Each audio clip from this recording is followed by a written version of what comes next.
Tragic. All I hear in my head is Oliver Queen saying, "Nikki, you have failed this readathon."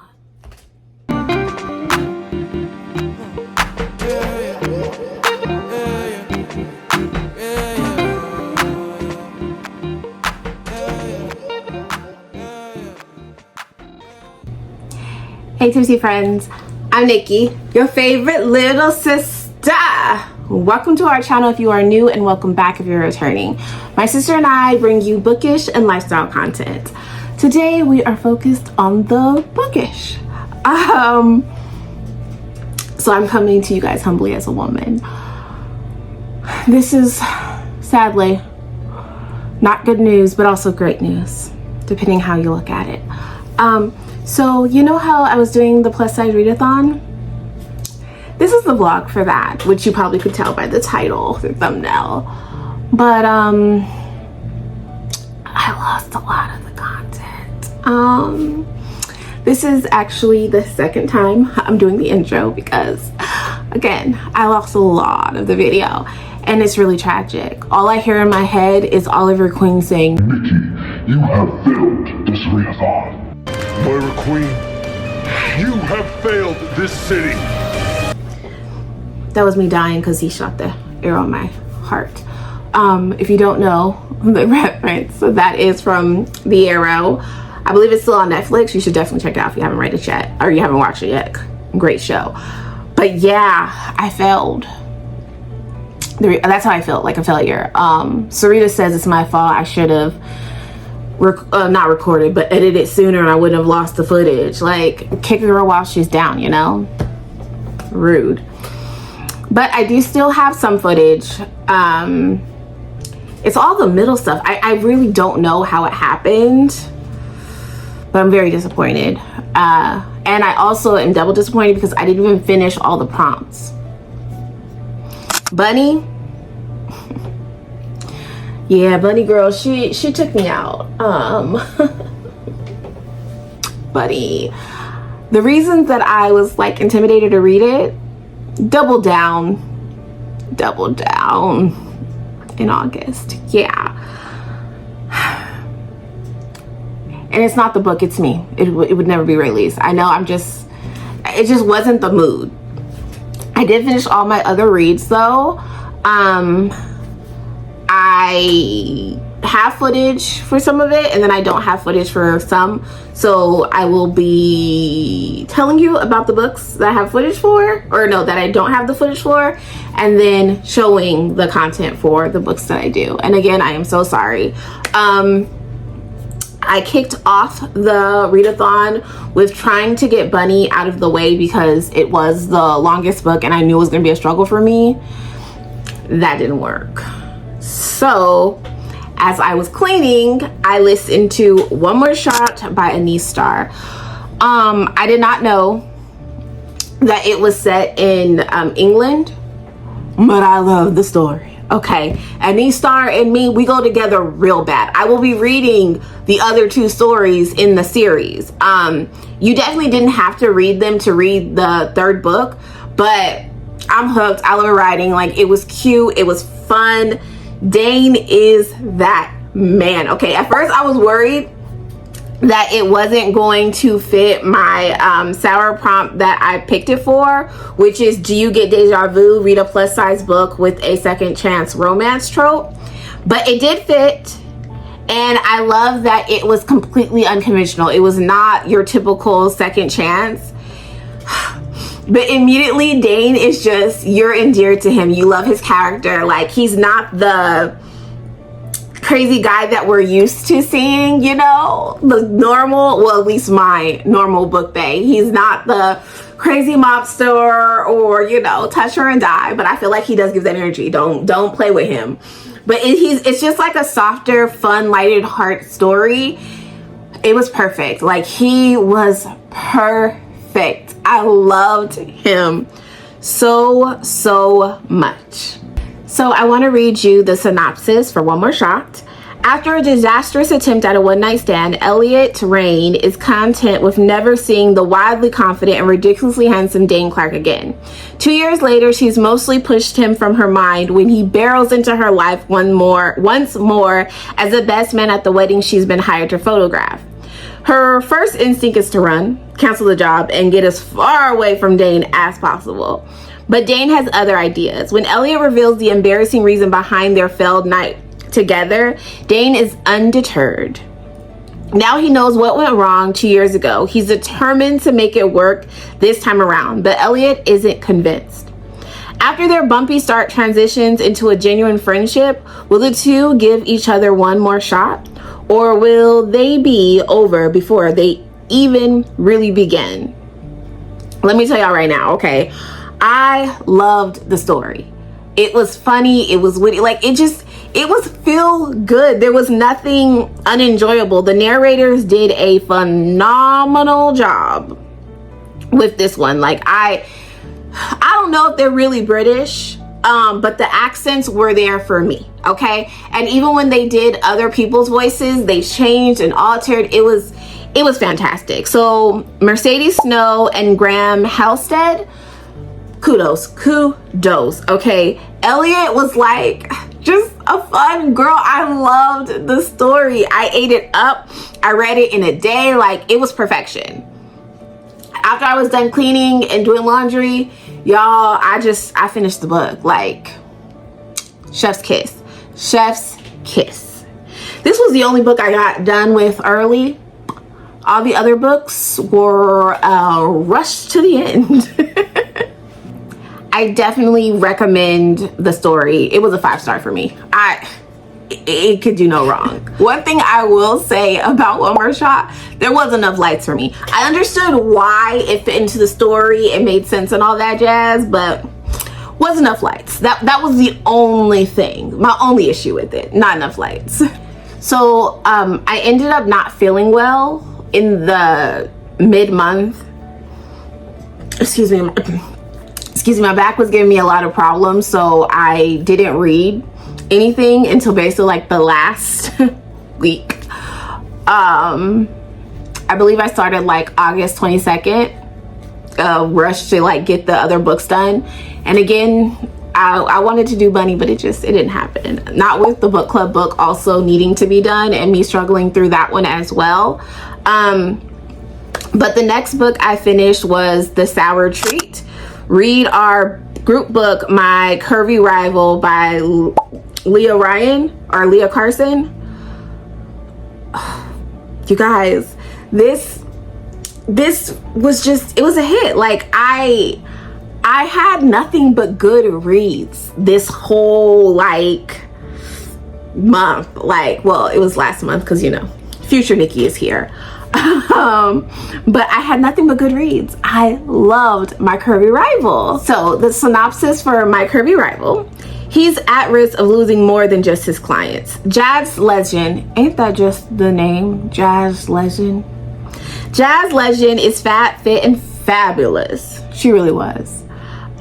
She's a former ballet dancer who channels her love of dance and the joy of movement into her new size inclusive women's only gym, Fab Fitness. Right down the street from Leo Foster's club, nothing like a little competition to heat things up. Leo, a former hockey player and athletic trainer, has a different perspective on exercise. For him, it means discipline, hard work, and setting goals. Not motivational slogans, provocative dance classes, and kumbaya. So when he discovers bright pink flyers advertising FabFit scattered across his parking lot, he sets out to confront the new gym owner. Only he hadn't counted on the impact of those buttery curves and that saucy smile. Or that he'd be captive by a free-spirited woman who meditates, creates her own essential oils, and was still in diapers while he was growing peach fuzz. The undeniable attraction makes no sense to Leo's logical brain.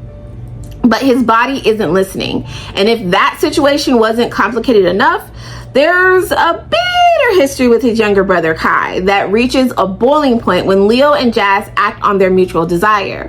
What was meant to be a single night of indulgence to get each other out of their system leads to an unexpected consequences. Leo finds himself torn between his beliefs, his brother, and the alluring woman who threatens to upend it all. My Curvy Rival is a spicy novella that explores an age gap, sibling conflict, and a deep passionate connection between two rivals. Will they battle their feelings or discover the greatest victory of all is the follow their heart? That was a lot. But it was worth it, y'all. It was really, really good. Spicy is right, baby. The lights was lighting, okay? I loved the unique take that the sibling rivalry had. Going in, I thought it was one thing, and I've come to realize that you romance books have really jaded me when it comes to siblings and them not liking each other. I'm glad it wasn't that though. This story, it was fun, it was cute, it was sexy. I love the opposites attract, the quick enemies to lovers. It was a very fast read, novella for sure. I can't say that I wanted more. It gave what it was supposed to give. There were moments that it felt like their relationship was kind of rushed or like insta love, but again, novella, and sometimes you just meet your person and that's that. Jazz was very much that girl, okay? I loved her thought process with her gym. I loved her attitude. I loved the way she embraced her curves. Out of all the stories that I read for this, I feel like this one was the most focused on the women's sizes, where the other ones it was just like, you're luscious, I love it, give it to me, baby. This one, it wasn't like in a downplay, like she was very comfortable in her skin, he loved the curves, okay? So it wasn't that, but their weight was talked about more in this story than the others, which kind of makes sense since it is a gym. But I liked how two things can be right at the same time. Baby girl is always saying that, and I felt like this story was truly that.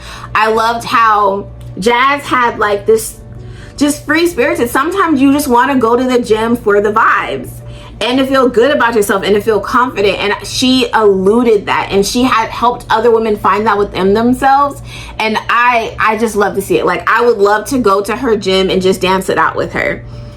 While Leo's gym, I definitely would not survive. But there's a time and a place, and I like that even though they grew to come to see each other's point of views on things, that they didn't change each other. It was just a really good read. It was quick, it was fun. I read it in one sitting. It was very, very enjoyable. This one I gave 4 sips. I highly recommend it. If you're looking for something quick, sweet, romantic, sexy, because baby, Leo wasn't uptight and everything, okay? And he taught baby girl, he taught her some things, okay? And I enjoyed it. I highly recommend. Okay, so this is all from Future Nikki. I'm so sorry again, you guys, and I'm sorry it's kind of all over the place. I was trying to give feedback on the books without telling the books because it has been a minute since I read them, and I love them a lot, so I could have just told y'all everything. But moving forward from the other books that I didn't talk about are because I still have the content for them, and I will be doing that in the videos, obviously. I want to thank Julie again. The Plus Size Readathon was amazing. It was so much fun, and I felt like it kind of got me out of, not a slump, but kind of got me back to reading new books. All the books were new to me. Most of them were new authors to me, except for Rayleigh and Tia, so that was nice. I'm a fan of their works, all these authors, so I will be, continuing to read them moving forward, and I'm gonna not lose my content. Try to, moving forward. But But so yes, I'm sorry if it was all over the place. That is why. But enjoy the rest of the video, and thank you guys so much. Hey Tootsie friends, welcome to my floor. I'm sorry about the word angle. My back is bothering me, and sometimes the floor is just, it gives sometimes. Okay, so we are going to start Take What's Yours, which is the substitute for the Sour Sweet Gone Rita plus size novella. The synopsis reads, what do you do when God gives a second chance with the one who got away? For Levi Anthony, the answer is simple.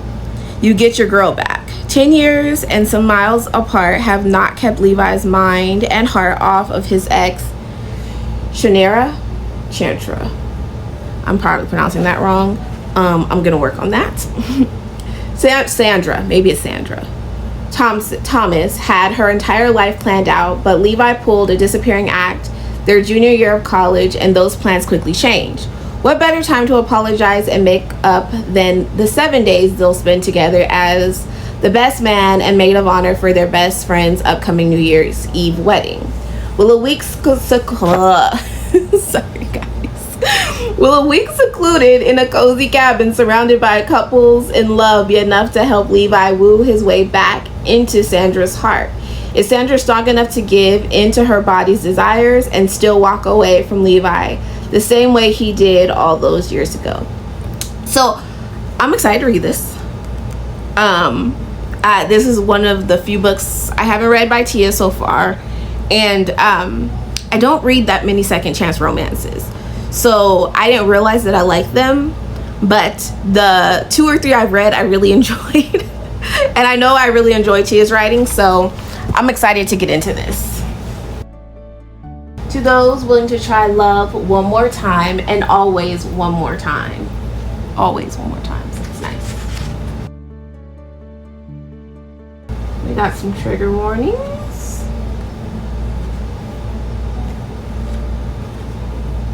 The introduction, I'll read that to you guys. This book was harder to write than any of the others, mainly because second chance romance is difficult for me to wrap my mind around in my personal life. Crafting Levi and Sandra's love story was a challenge and an enjoyable one, but still.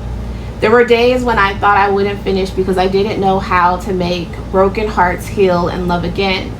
I read and I studied and I watched and I listened, and in everything I researched, 2 things struck out to me. 1, life is rarely so black and white that unintentional heartbreaks can't be explained or mended. And 2, vulnerability is the true key to connection. Enjoy Levi and Sandra's and my journey. Oh. Chapter 1.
So, question.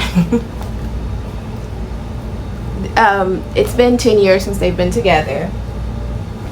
Do you guys feel like that's too long? Because I'm not trying to hear you're sorry after 10 years. And obviously it's a romance, so like they're still pining for each other, but like 10 years. It took you 10 years to realize, bro. I don't know. But he does say that when he tried to circle back, she wasn't having it. But he didn't try to circle back immediately. And you already broke my heart. So what are we doing? I was at a page break, so I was able to talk and check in. But those are my thoughts right now. I do like to get in the head of the person that kind of pulled it apart. So that's nice. We in his head now, and it's just sounding like... Sorry, Tipsy friends. I had to mute myself here because I felt like I was telling too much of the story. But pretty much in the beginning, you kind of get a glimpse of why he did what he did, and then as the story proceeds, obviously you get more valid reasons, I think, but also not.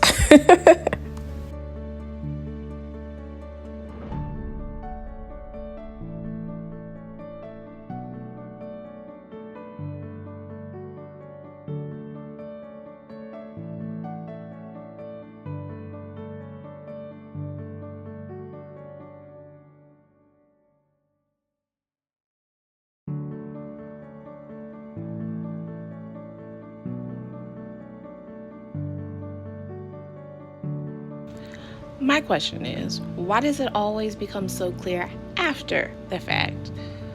Men are dumb. So I have relocated to the couch. I am on page 49 of, I think I'm about halfway through. Oh, maybe not. I'm on 49 of 125. I'm enjoying it. Levi has audacity. He does. And you know, it's the same audacity most book bays have, but I'm just like, But Sandra, I mess with her. She's not giving him anything. Like, baby girl, she's slick with the mouth, and I like it. Hold on, let me show y'all. I should have had highlighters or something, because I need to highlight this. Like, she's giving him nothing. I mean, she gave him a little bit, but her mouth is still slick, and I like it. Let me show y'all. Hold on. Okay, for a little context, they was playing a game, right? And so this is what he tells her. Now that everybody's gone, you can tell me who was the best. She said he cannot be serious. She stared at him silently, waiting for the joke to reveal itself. Yet, he was serious, y'all. You let another man take my spot, he questioned, a slight frown twisting those thick lips she wanted to kiss again. Oh, he's dead serious. Y'all, baby girl hit him with, if another man took your spot, it's because you let him. He's sick. He is sick right now. I mean, oh gosh, I'm really enjoying this. If you can't tell, I'm really enjoying it. So let's keep reading, because I think I can finish this today and move on to the next book. It's an easy read, even though I'm just like, who are you talking to, sir? After we've been apart for 10 years because of your actions. But I'm here for it. So let's keep reading. Hey, Tipsy friends. Okay, my bad. It's the next day. I definitely left y'all on red. After I finished eating lunch, I ended up going to my mom's house and just finishing Cake with Yours, the ebook on the Kindle. And then I followed immediately up with Yours by Tila, which was the part 2. It was only like 50 pages, super quick, super spicy. Well, it was only like one spicy scene, but it was spicy, and it was like just the perfect way to wrap up the story. 5 steps, both of them.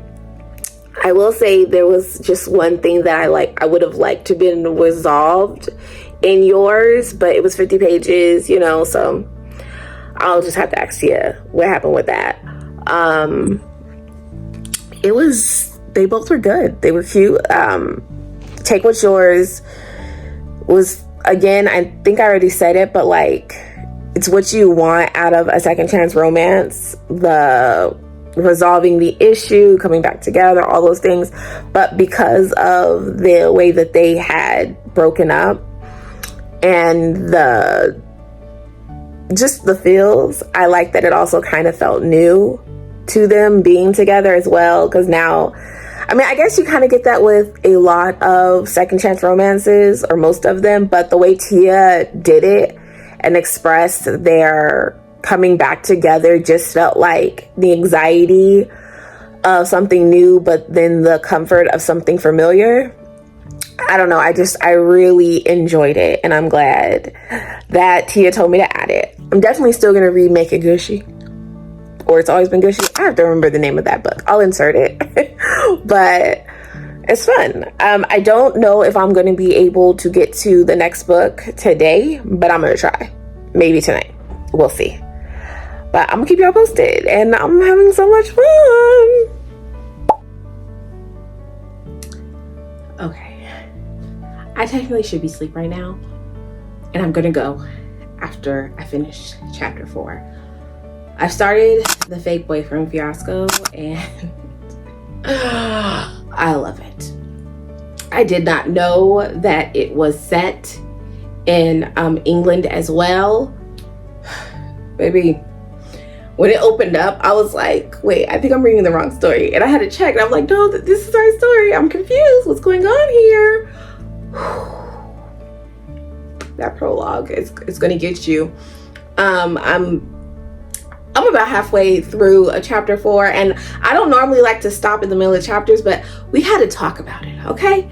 Let's get into the synopsis, and then we will get into my thoughts so far. I already know it's gonna be a 5-star read. I knew it was gonna be 5 stars after the prologue, okay? You don't write a prologue like that and not deliver a 5-star performance, okay? Okay, let's get to it. The Fake Boyfriend Fiasco by Talia Hibbert.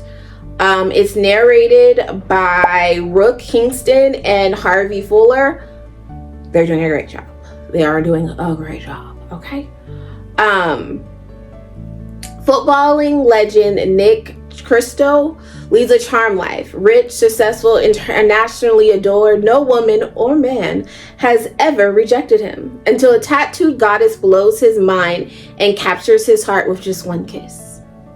Distrustful of men and disdain of love, Aria Granger's tongue is sharp as her winged eyeliner. Baby is bad, okay? And I like her, okay? I like that it's the reverse grumpy sunshine, and that he's the sunshine, she's the grump. Like, it just, you have to read it to understand why she's grumpy, but I love it. I think she was always a little grumpy, but like why she's jaded with love. Sorry, that's not on the synopsis. Sorry. Okay. As sharp as her winged eyeliner. She knows from experience that Nick, like any smoking hot himbo with bags of cash, is too good to be true. So she's determined to send this walking temptation packing. Fortunately, Nick devised the perfect strategy to win his woman. I love being in his head. He's just so flippin' cute, okay? Step 1, offer an obscene amount of money to be his fake girlfriend. Step 2, whisk her away to a lavish Spanish villa under the watchful eye of his entire team. Step 3, figure out between all the fake flirtation and phony PDA how to make her love him back. What could possibly go wrong? The Fake Boyfriend Fiasco was previously published as Sweet on the Greek. This version has been somewhat edited, but never fear, it still features a chaotic hero who falls first and hard. He does. You want to talk about insta love? Baby, it was instant for him. Okay, she was instantly attracted to him, but he was instantly like, this princess, this queen, this goddess, she's going to be mine. And what I love is he actually calls her a princess, okay? He calls her a princess. And what's so great is she's not the stereotypical princess. Baby girl got tattoos everywhere, piercings, like, but in his head, she's just this delicate, pretty flower, and I love it. A grumpy tattoo heroine and a team of underworked, overpaid, and incredibly nosy sports stars. I'm loving it so far, you guys. If you can't tell, I'm hooked. what's so great, why I had to stop in between chapter 4 in the middle, which I do not do, so I'm gonna have to go back 30 seconds. But why I had to stop and check in, okay, was because one, I'm not supposed to be reading, and it's already 1:10 a.m. in the morning, and Cerise's gonna have my goat because I have things to do in the morning, so I shouldn't be doing this. But here we are, and I'm gonna stop after this chapter, and she's not gonna know until after this video is posted, so who gonna check me, boo? Anyways, I love rich people problems, right? So she's at the Spanish Villa, gorgeous, sweep me away, sir, with his team, and one of his teammates just walks in and is like, hey, Nick's girlfriend or Nick's girl, do you want some Coke? Excuse me, sir? Excuse me? Who are you talking to? And she's like, be cool. No, thank you. And he's like, okay, cool. And then just goes back to his conversation. And she's like, rich people just order Coke over the phone like they're ordering takeout. And I'm like, whoa, apparently, like, I want those problems. Not the Coke problems. I don't want to order Coke or do it, but I do want to order, like, hey, drop off my Benz tomorrow, my G-Wagon on Thursday, just on the phone. Rich people problems. I'm obsessed.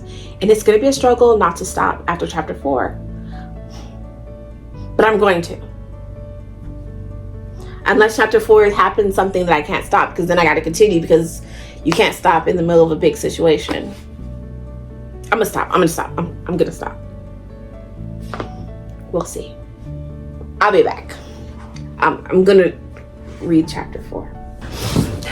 I forgot to mention, I haven't started chapter 4 yet, but I forgot to mention Nick is, like, besides devilishly handsome, and again, great narrators, because he has, like, another accent. Not the point. Okay, he's rich and successful, as I mentioned, but not just because he's a famous football player, which is soccer in England, if I'm not mistaken. I'm not good with sports, but anyways, not just because of that, but he comes from, like, old money, right? And he's kind of at a crossroads in his life, because I don't know if I'm telling y'all too much, because I'm kind of tired and delirious, and I'm just, like, really feeling this book. I don't want to tell you guys too much, but I'm just gonna say he's kind of at a crossroads, and when you're just used to having everything handed to you, and he's, like, genuinely a nice person. Like, usually they're just a-holes, this with his background, good looks, money, charm, like, it's truly who he is. And to be, like, a genuinely good person, it's I love him. This has been, like, a really good reading week, okay? Even though I haven't finished the story yet, I know it's gonna be 5 stars, and I know I'm kind of disappointed in myself because I'm definitely not going to finish Bunny in time before the end of the month, and I'm not gonna pick it up. I'm just not there. But all the books have been, like, super sweet, and just, I think I'm on a vibe right now. Okay, I'm gonna finish chapter 4 now, really.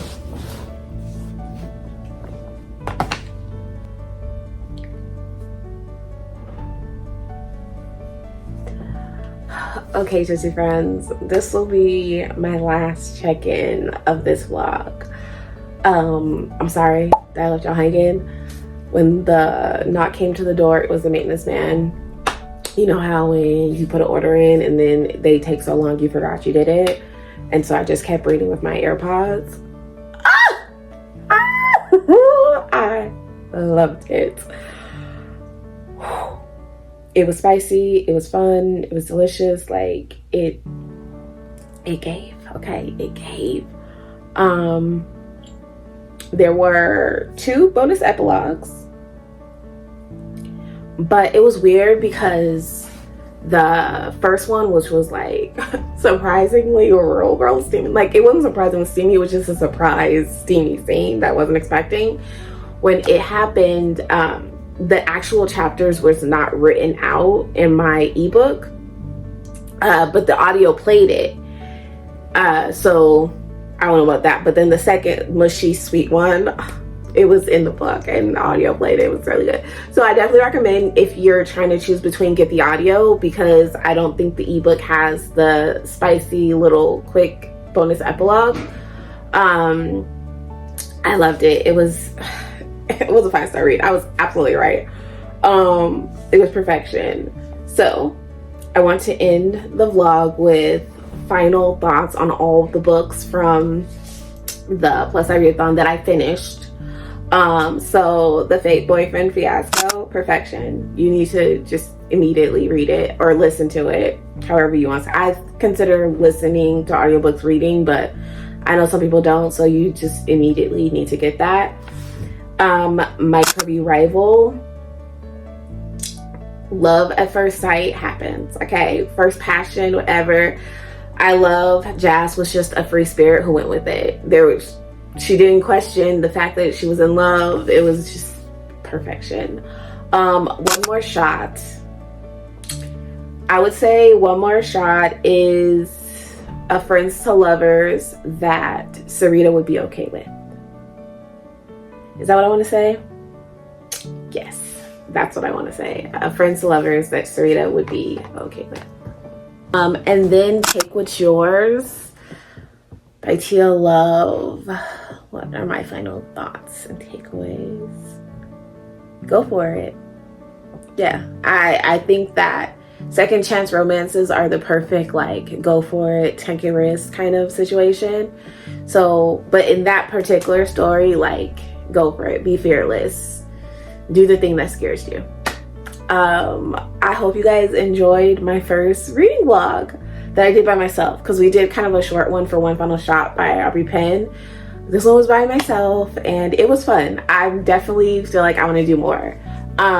Let me know, let me know if you guys want me to do more frequent check-ins, or if you want me to talk about the book more. I'm so like, spoilers, but I feel like I could talk about them more maybe without giving too much away, but I'm not sure, because when the mouth starts doing what it does, so I don't know. But let me know your guys' thoughts. Give me some suggestions. Do you think I should do it again? I really enjoyed this. It was so much fun. I'm so thankful to Julie for inviting us to Plus Size Readathon. Like, this was so much fun. Don't forget to like, comment, subscribe, hit the bell, ring a ding ding. Until next time, bye guys.